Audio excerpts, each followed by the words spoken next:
This is Busted Pencils, fully leaded education talk. Here are your hosts, Dr. Tim Slecker and Dr. Johnny Lupinacci, educated educators talking education.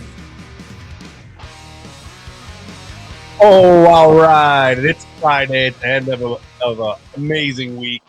I don't have my co-host with me tonight. Dr. Tim Slecker is not on the scene, but I'm here, Dr. Johnny, with you tonight. And I got Aaron on the boards. It's going to be a banger of a Friday. We're going to wrap up the week.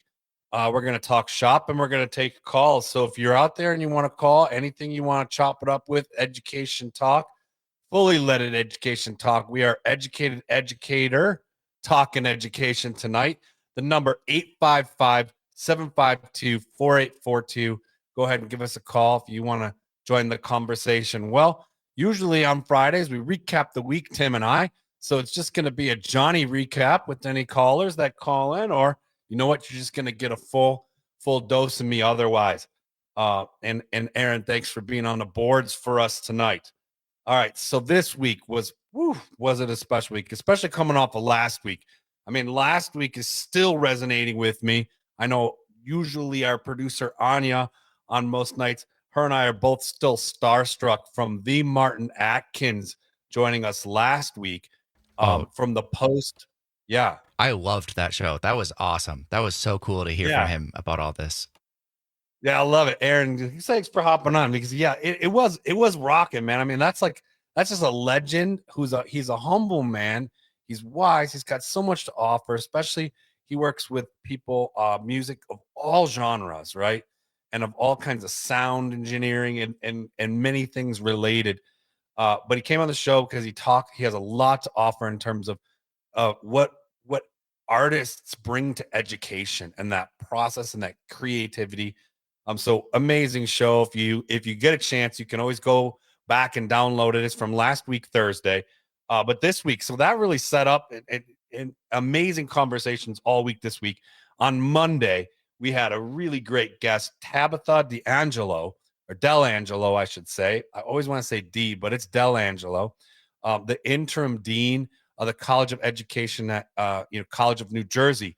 And she came on and she talked and reminded us about the importance of how we can emphasize our civic duty by running for school board, by being participatory in that process, and just all around great conversation around schools and the role we can play as teacher educators, but also as just citizens in our community, to being present at the importance of supporting public schools. So great conversation on Monday with Dr. Tabitha D'Angelo.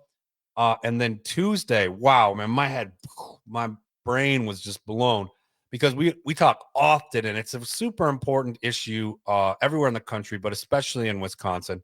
You know, the battle to understand how charter schools are funded and the political funding to push for vouchers and for really a lack of accountability for charter schools. And really, this is more of just the dismantling of public education in favor of marketized, options in terms more charter schools.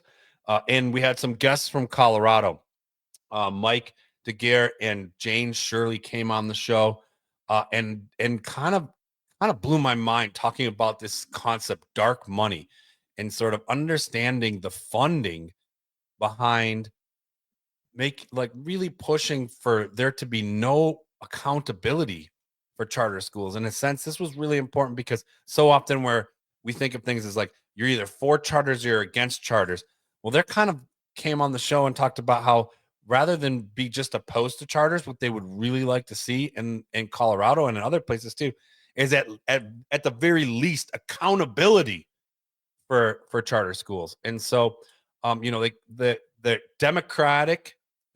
Democrat governor in Colorado. So we often think of this as like Republicans are pro, privatization of schools, and Democrats defend public education. Well, you know what? There are Republicans and Democrats who aren't really doing a whole lot to defend public education, and in fact can be bought out and into supporting, right? No accountability for charters, and in fact, greenlighting so many of these non-public options into school systems where ultimately schools, families, and communities, become the victims of marketized education, where there's a pitch, hey, we got this great solution, you can choose to come here, but delivery is often fallen short. And in Colorado, there is a ballot, out there. There's a legislative bill coming together to say, hey, we need more accountability for all schools, but especially for these charters that do exist, they should have to function within school district regulations, and they should have to be accountable just like any other place where children are learning in our state. And so, they came on, they talked about this concept that really blew my mind, dark money. And so, I'm just trying to loop back around to it on Tuesday. Jane Shirley and Mike DeGuyer came on and talked about, so why, like, there are billions of dollars getting poured into supporting essentially vouchers or a lack of accountability for any option other than public schools. So we hold public schools accountable at the state level, but right now there are groups and foundations and donors that are pouring big money into making sure there's no accountability and that there's really just a clear path for market options in the field of education. And that really means charter schools, right? And so, but they talked about this concept, dark money. And it was new. It was a newer concept to me. And I thought it was kind of helpful because I always like to think, well, if you got a bill that's proposed and you've got people opposing it or advocating for it, let's follow the money. Let's kind of figure out who's funding what. Well, there's this concept called dark money. In politics in particular, dark money refers to spending to influence elections. This is money specifically used to influence elections, public policy, and political discourse. But here's the catch, where the source of the money is not disclosed, right? So it's really, truly a system of smoke and mirrors and sort of like a laundering, we might say, of money, so that the money can't be followed. So it's funneled into influencing elections, public policy, and political discourse, but the money can't be traced back to where it's coming from. Well, so they talk about this large amounts of dark money funding this or opposing this bill put forth to have accountability for all schools in the state of Colorado. This is kind of important because we got to be on watch for this. Like here we are exercising our civic duty. We have to be defenders of democracy, right? I know, here we are. This is the education talk show. So we're talking about education, but really broadly, we're talking about defenders of democracy, not only in what's taught and learned in schools, but in the policies and the politics that make that teaching and learning possible. So supporting public schools, for us defenders of democracy is a no-brainer. However, there are Democrat governors, there are Republican governors, because remember, education is a state right. So this is why I'm kind of looping us back around to governors. There's state legislation that is absolutely dismantling the bedrock of democracy in our states, and that's our public schools. So we're trying to say, where is the money coming from to support something that's against the best interests of democracy in our states, right? And so we're trying to trace back the money. And our guests on Tuesday talked about this concept of dark money, and they also talked about how it's worded in good intention.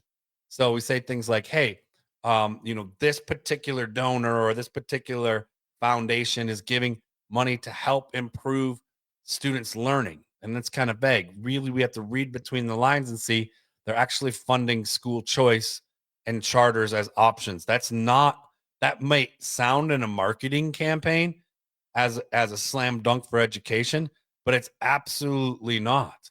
Because what we know from researchers like guests we've had on for the last month or so, researcher after researcher keeps coming on and saying, actually, this whole green lighting charter thing has done nothing to make education better for students. It has not provided, by and large, more options or better opportunities for learning. And in fact, it's kind of gone down. We could spend less on higher yield solutions in our public schools and get more. And so there's this kind of system of smoke and mirrors and political talk that's really important to understand. But money talks. And so when we're able to walk back and look through, where's the money coming from? Well, who's the influences? This concept of dark money involved in this, I think, was really illuminating and great conversation on Tuesday. We got a couple minutes before we go to break, so I'll bust to Wednesday and then bring it back around. But wow, Wednesday, you know what, folks? This week we had Educator Amplified, because every week we have Educators Amplified on Wednesday evening with us, and it was a great conversation. I'll admit, man, I got frustrated, and that happens sometimes on good radio or good conversation. It's like anytime you get together with your friends and you're sitting around a table and you're talking, or you're out on the porch, maybe having a pop or two, you're having a conversation and things, we don't always all agree. Things get a little heated. Well, you know what? Educators Amplified and Busted Pencils, 99.9% of the time I'll agree. And we all agreed on Wednesday. But it got dicey because, our guy, Tim, he's not here with us tonight. He's usually chopping it up with me. He likes to assign articles for us to read. And we read this article, and he's a great teacher because by design, he gave us this article to be a little bit frustrating for us. And it was talking about this curriculum materials that are really important for teachers to use, like tested and high quality curriculum materials as the solution. All right, to this idea of learning loss and low performing test scores, which Tim already knows, right? That not only do teacher Joanna and teacher Hallie and Johnny here, we are all about fed up with hearing about test scores and what students aren't doing. I mean, this is the language of putting the blame on teachers and students. And so he gave us this article about, high quality curriculum materials and this whole pitch coming forward. And, and it was frustrating because we're like, really, still we're doing this. But the big important point that, Tim was bringing to the show on Wednesday, and it really is important, as much as it frustrated me and, teacher Hallie and teacher Joanna, they navigated it well because they have to all the time as teachers. But the reality is high quality curriculum materials are being shoved in teachers' faces all the time. We're going to take a break. When we come back, give us a call. We'll bust some pencils and recap the week. We are born with a chance. Rise above, we're gonna rise above. And I am gonna have my chance. Rise above, we're gonna rise above. We are God of your abuse. Try to stop us. It's no use. Rise above, rise above, rise above. We're gonna rise above. We're gonna rise above. We're gonna rise above.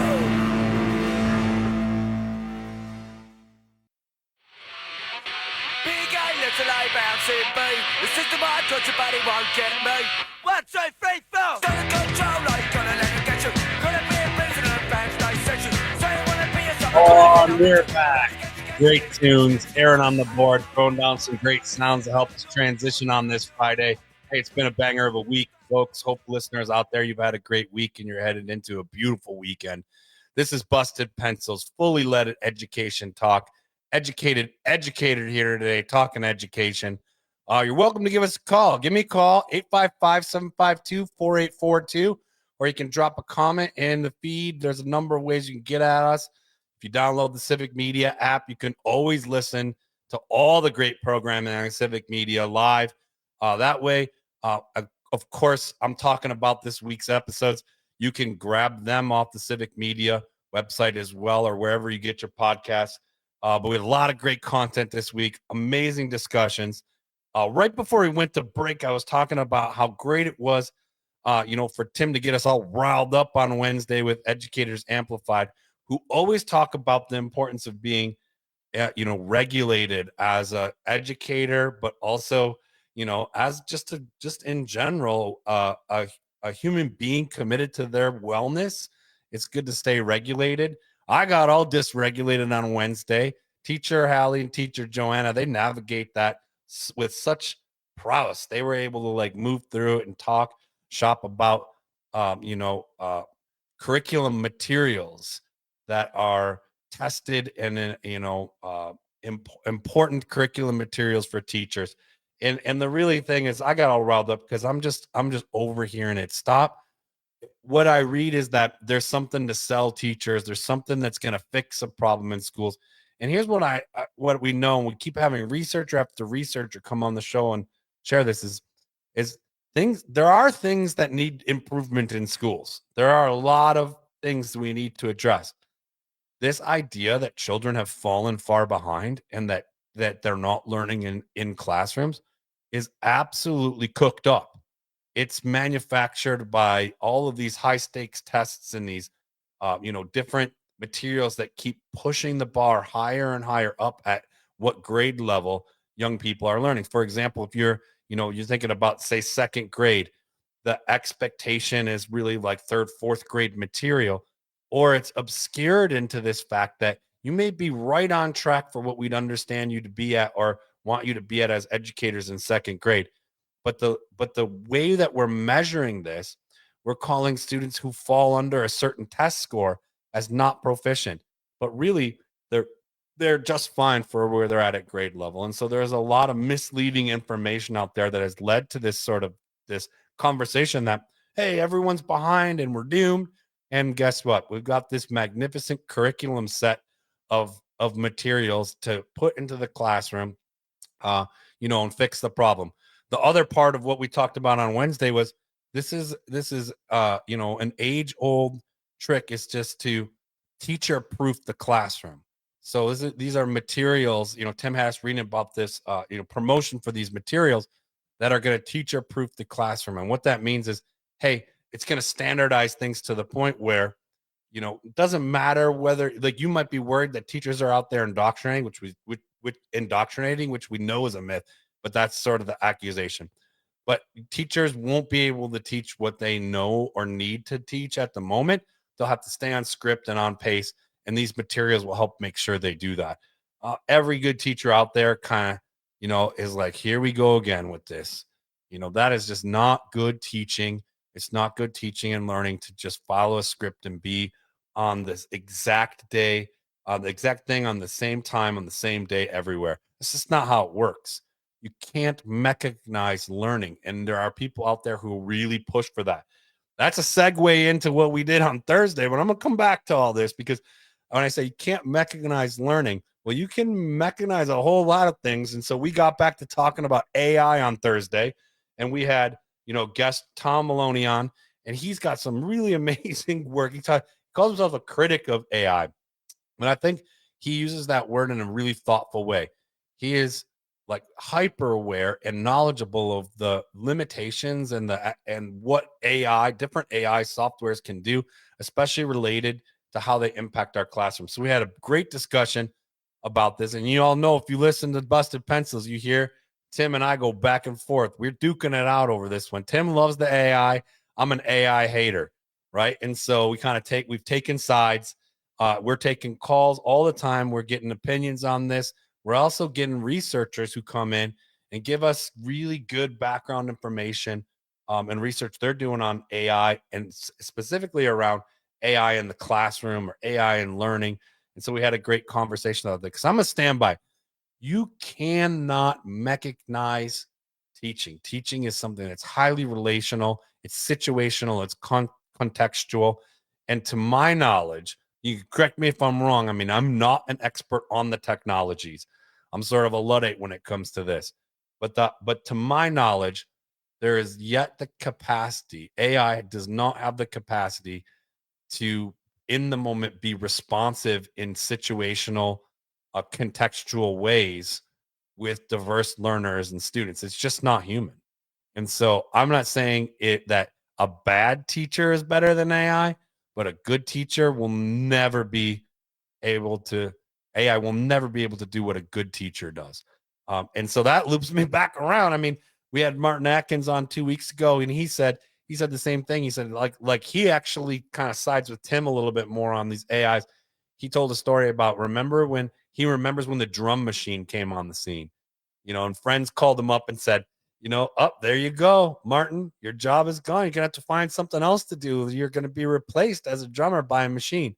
And he thought he listened to the drum machines, and even the most sophisticated drum machines, as they got better and better, he said, you know what, still, it just got rid of really crummy drummers. It made it so that like you kind of couldn't be a professional drummer and be mediocre. You had to be really good. And I kind of think the same thing, is getting pushed by AI and by a lot of the different technologies and a lot of these, even these highly successful curriculum materials that Tim had us reading about on Wednesday. All of these things that are just polluting the landscape of classrooms. One of the silver linings is they're making it so you really can't be a bad teacher and be a teacher. We need great teachers out there, and good teachers are going to keep good teachering because it's just something that we'll always need, will always be around. And it's something we need to get better at providing to every kid who's in a school anywhere they are. So it's really important, kind of loops us back around to like, why do we even talk about education as a bedrock of democracy, and then the importance for teachers to be able to do good teaching, because it's all relational, right? And so we're going to come back to that too when we come back after the break. We're going to talk about what does Johnny even mean? He's been talking and talking and talking about the themes of the week. He keeps coming back to this whole, but it's all relational. So we're going to come back to that, and we're going to focus on, I'm going to break it down, teachers and the relationality of good teaching, right? So if you got me on the radio, you're listening, you're following along right now, hey, give us a call, 855-752-4842. This is Busted Pencils, fully leaded education talk, educated educator talking education. And when we get back, relationality and what it means to do good teaching. Refuse to play their game. You don't want to be a number, don't give them your name. You don't want to be called out, refuse to hear the question. Silence is a virtue, use it for your own protection. I try to make you play their game, refuse to show your face. If you don't want to be beaten down, refuse to join their race. Be exactly who you want to be, do what you want to do. I'm he and she is she, but you're the only you.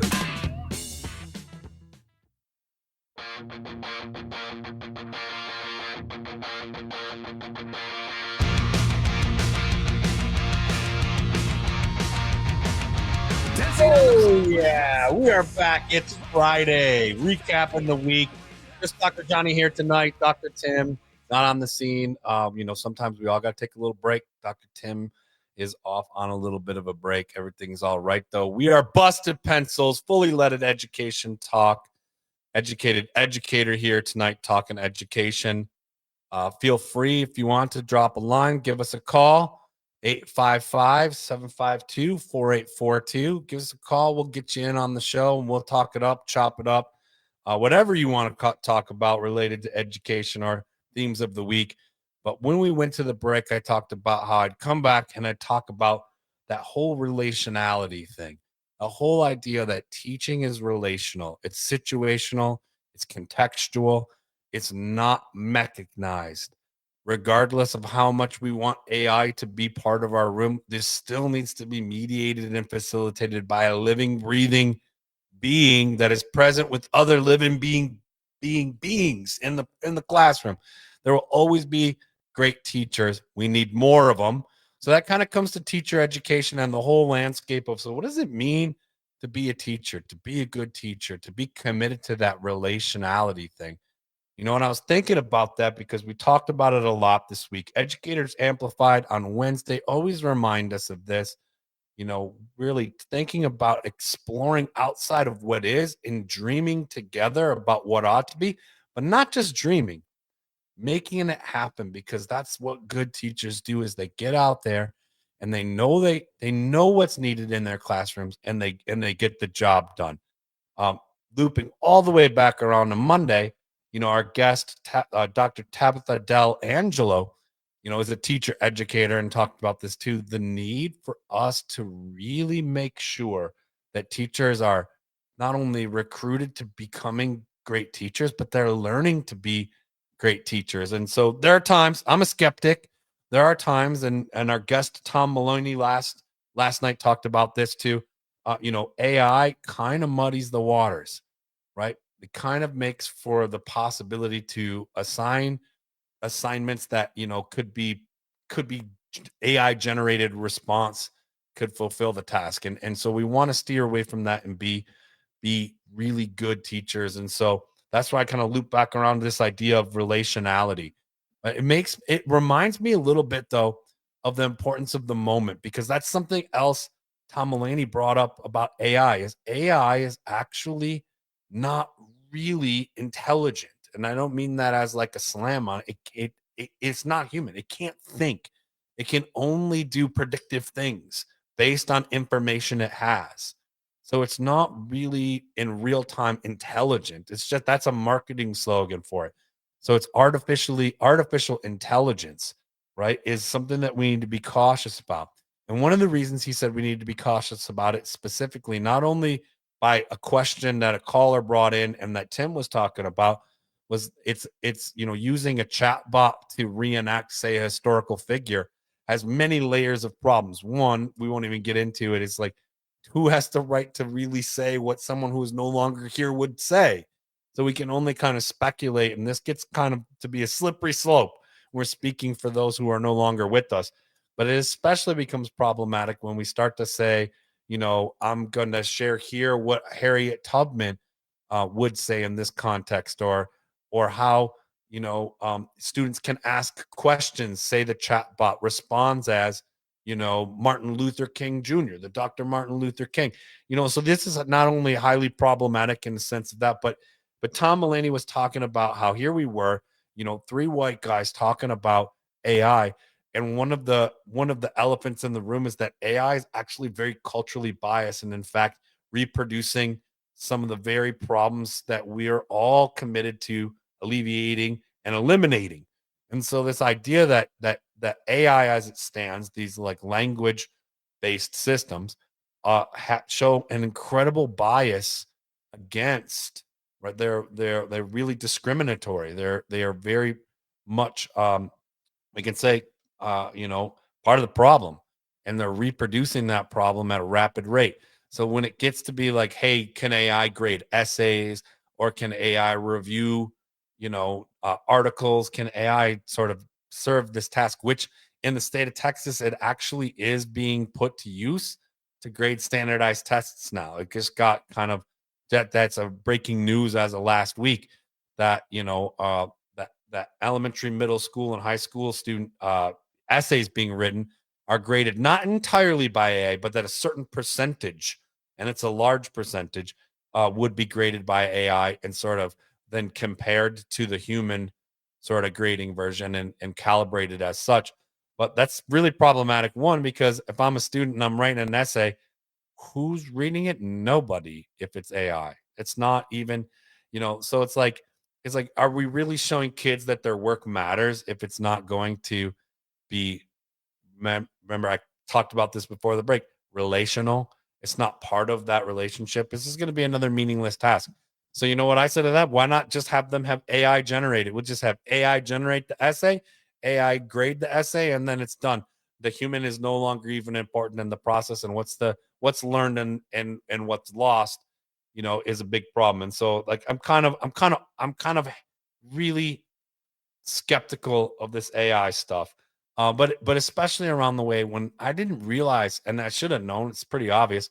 It's based on the information it can mine and get access from, that it's highly reproducing, racism right now. It's been found to be really culturally biased. And so that's a massive problem, because if we're talking about, that we want to, as a field of education, work to alleviate, racism, eliminate it and work towards that. But yet then here we are employing these systems that are shown to perpetuate it. It's a big problem.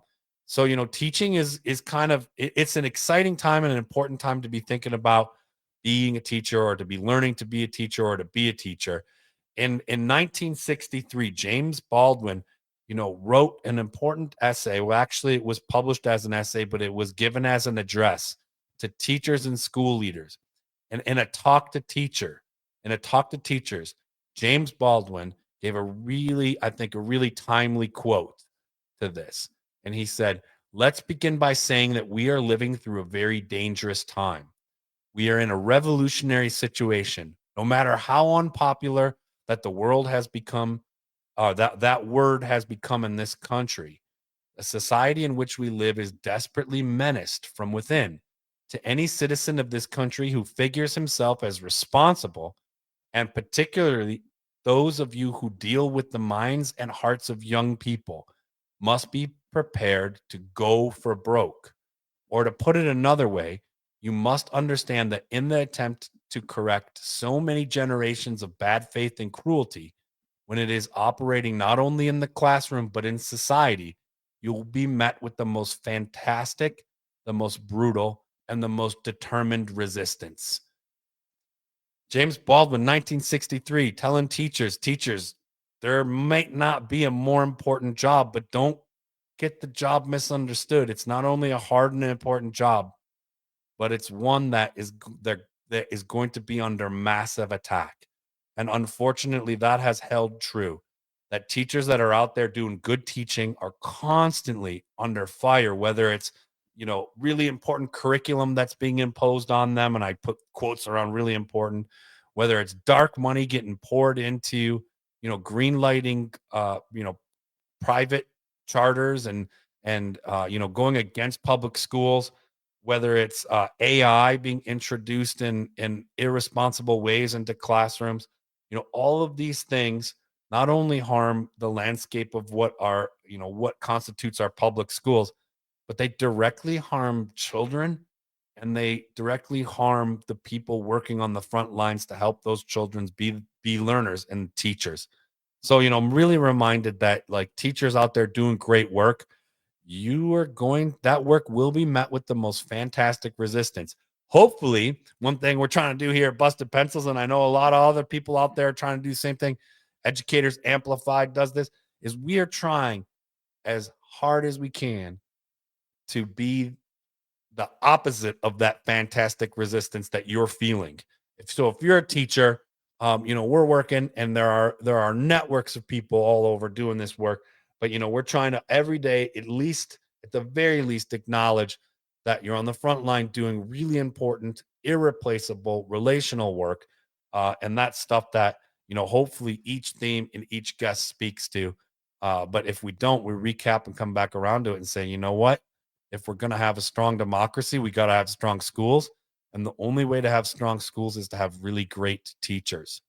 Speaking of really great teachers, we're going to cut to break here. And then when we come back, I'm going to talk about a really great teacher I know, Teacher Joanna, who was able to point me towards another great teacher who I'll bring in here. And we'll talk about the importance of relationships in classrooms and Rooted in Relationships, this special podcast that Teacher Joanna shared with me, when we get back after the break. Although we do have another 4 minutes here. Oh, we do? I got the time all wrong. Man, I'm all off. Sorry about that, Aaron. Aaron's good with giving me the times and everything, and I timed it on my computer, set a timer, and I was off. I thought we were going to break. So we have 4 minutes, so I'm going to get into it a little bit. So on Wednesday, Educators Amplified, always sharing the mics with us here at Busted Pencils and Civic Media. And we got to talking on the show, and man, I got riled up. I'm just like, I've had it with these different solutions that put teachers as failing, that continue to suggest that, what'll fix classrooms is more really expensive curriculum. And I'm just like, I've had it. We need to think about what really good teaching is. And Teacher Joanna, who's a fantastic teacher, because even though we all teach, the grade levels we teach, we're also teachers for one another. Like, you're not just a teacher in life because you're teaching someone something in a classroom. You may be out there with a plumber who has an apprentice. You're teaching that person. So we also do a lot of teaching in our different jobs. Well, Teacher Joanna, who's a master teacher, said, Johnny, I think you got to listen to this podcast, Rooted in Relationships. And in particular, she said, hey, there's this guy. He's I know him. I know his work. I think you would really like it. Just so happened to be one of the people whose work I had read as a teacher and made the decision to get my PhD to teach teachers. So it all kind of comes full circle. But Teacher Joanna sent me a podcast, Rooted in Relationships. And the special guest on that podcast was Jeff Duncan Andrade. And this guy, man, he is not only inspiration to me as a teacher, becoming a teacher educator, but for years as I just like to say it this way, speaking truth to power, right? And one of this essays, and I'm sharing this tonight because one of the big themes that was this week that was a little shocking and jolting to me, although I'm definitely not a Republican, and I'm not really happy with Democrats right now. And one of the reasons I'm really kind of frustrated with Democrats one of the reasons, there's a few, but one of them for sure is because every Democrat that runs for office always says they're supporting public education. Yet, like our guests on Tuesday shared, the governor of Colorado absolutely is decimating it. And you know what was really hard? And this is why I'm so inspired by guys like Jeff Duncan Andrade, because as a teacher and a teacher educator, one of the things he said, hey, I'm really grateful and I'm really glad that we're seeing this grassroots movement built up around hope. And this is when he was writing, these essays I was reading as a teacher, and he was talking about the Obama administration coming into the presidency. He said, like, okay, on one hand, this is really great, but let's also talk about what's not been so great about it. And one of those not so great things was for sure education. So this important essay, we're going to come back to it when I get back after the break. We'll talk about Jeffrey Duncan Andrade, Note to Educators, Hope Required When Growing Roses in Concrete. We'll bring it back. We'll connect it to how teaching is relational. And if you're there, give us a call. So fully leaded education talk when we get back. And just for tonight, give us a call at 414-369-6005. Sorry about that. Got that all fixed. So that's 414-369-6005. Just for tonight.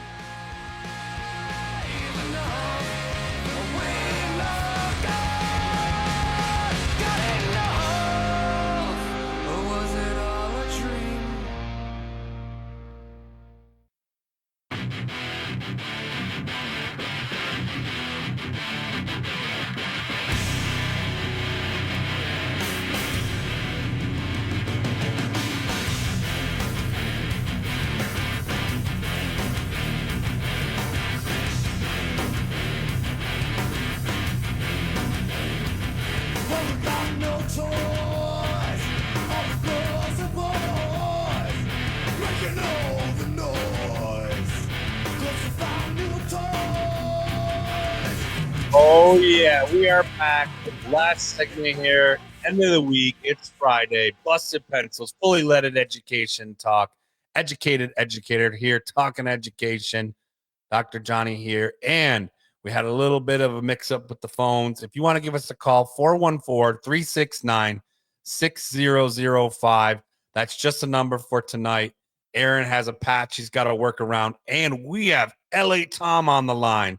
So, Aaron, get my guy on here. LA Tom, what's happening, my man? Hey, Johnny. First off, we the people ultimately are the government and not just one individual. And I hope everybody takes that into consideration. And when you're looking at a teacher, you don't look at someone that's just telling you that they can do it all. You're looking at someone that actually can teach.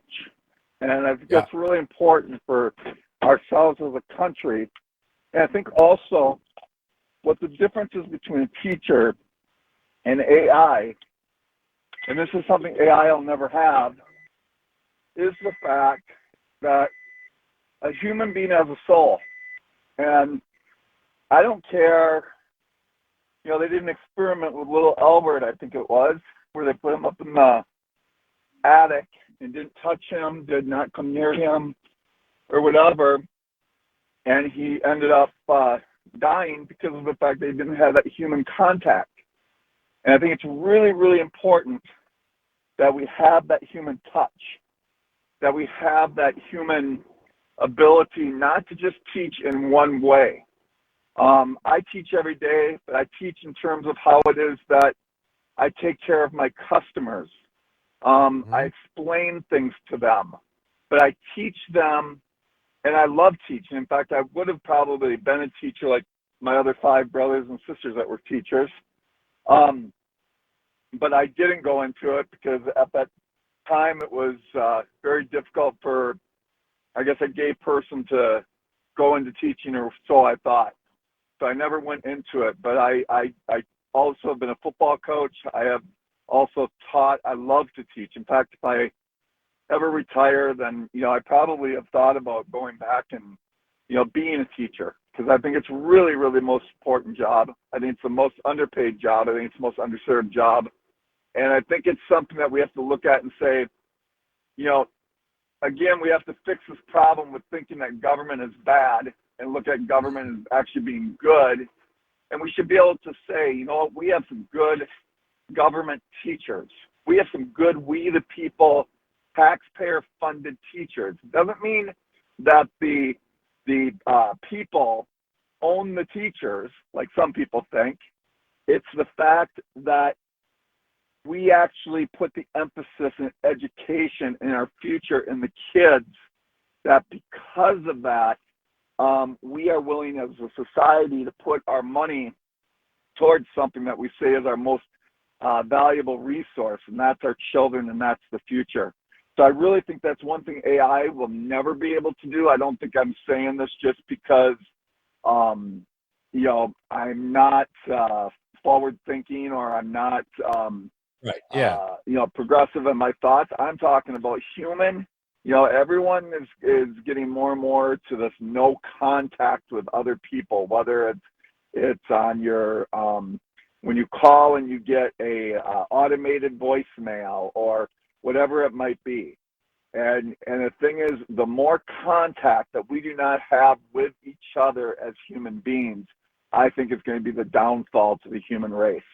And I'm not saying that as an older person. I'm thinking that as an actual human being.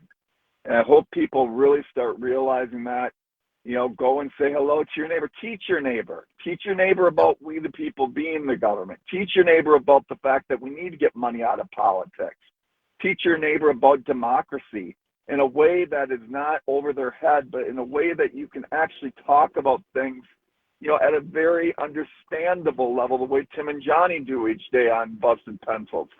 It's just very, very important that we have good teachers, and not everybody can be a teacher.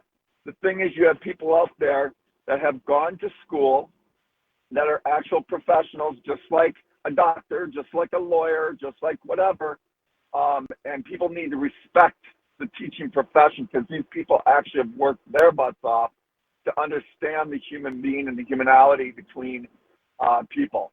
So I just really, I'm really sad to see what's happened in the state of Wisconsin since Act 10, and with Scott Walker, ruining education, and the Republicans ruining education in that state, breaking down the union, and making it where teachers now have actually don't even want to be in the profession anymore, or got out of the profession because of all that went down in Wisconsin with Act 10. It's had rippling effects, and I hope the heck that they can fix that.